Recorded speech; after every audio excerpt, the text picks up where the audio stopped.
fleet operators have a choice between two different braking systems: conventional drum brake systems and air disc brake systems. When it comes to brake fade, the differences between the two are obvious. Brake fade can be defined as the reduction in braking force during repeated or sustained braking applications. This most commonly occurs during steep downhill descents or in applications requiring frequent stops. Drivers immediately recognize brake fade when more and more brake input is required to achieve the same stopping force. First, let's look at what can be referred to as mechanical brake fade. This is simply brake fade due to the mechanical properties of drum versus disc systems. So how do drum brakes react during sustained braking applications? As a driver repeatedly uses the brakes, the brake system components begin to heat up.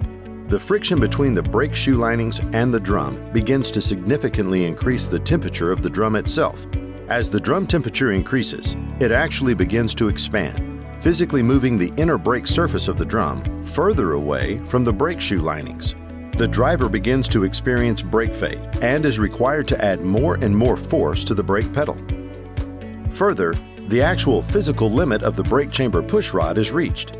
All of this typically occurs when the brake system reaches around 300 degrees Fahrenheit. If we look at a graph of what happens, we can see how the temperature increases as the driver applies more and more braking force over time. Once the 300-degree threshold is hit, the brake drum has expanded, and brake fade begins to occur almost immediately, dropping the force being applied to the brakes. Every experienced driver knows this moment, and there is virtually nothing they can do. It's simply going to take a longer distance to stop. Now let's compare that with what happens in a disc brake system.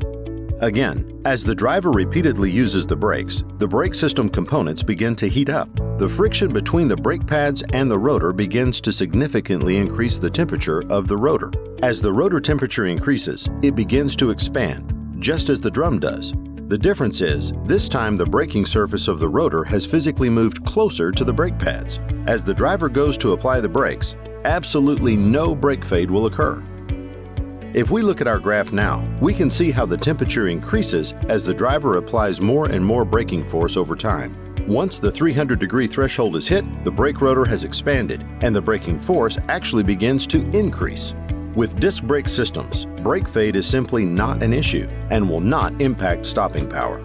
So far, what we've looked at can be referred to as mechanical brake fade, which were brake fade characteristics due to the mechanical properties of drum versus disc systems.